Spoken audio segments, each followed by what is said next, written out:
بسم اللہ الرحمن الرحیم۔ شروع کرتا ہوں اللہ کا نام لے کر جو نہایت مہربان رحم کرنے والا ہے۔ قربانی واجب ہونے کی چند شرائط۔ نمبر 1، اسلام۔ مسلم پر قربانی واجب ہے، غیر مسلم پر نہیں۔ نمبر 2، اقامت یعنی مقیم ہونا، مسافر پر قربانی واجب نہیں۔ نمبر 3، مالدار ہونا یعنی مالک نصاب ہونا۔ یہاں مالدار سے مراد وہی ہے جس پر صدقہ فطر واجب ہے۔ وہ شخص 52.5 تولہ چاندی یا 7.5 تولہ سونے کا مالک ہو۔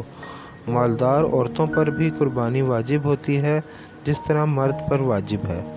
نمبر 4، بالغ ہونا۔ نابالغ پر قربانی واجب نہیں، اگر کرے تو بہتر ہے۔ نمبر 5، وقت کا پایا جانا یعنی 10 ذی الحج کو صبح صادق سے 12ویں ذی الحج کے غروب آفتاب تک یعنی 3 دن اور 2 راتیں۔ ان دنوں کو قربانی کے دن یا ایام النحر کہتے ہیں۔ قربانی کے جانور۔ قربانی کے جانور 3 قسم کے ہیں: اونٹ، بکری، گائے۔ جانوروں کی عمریں: اونٹ 5 سال، گائے 2 سال، بکرا یا بکری 1 سال۔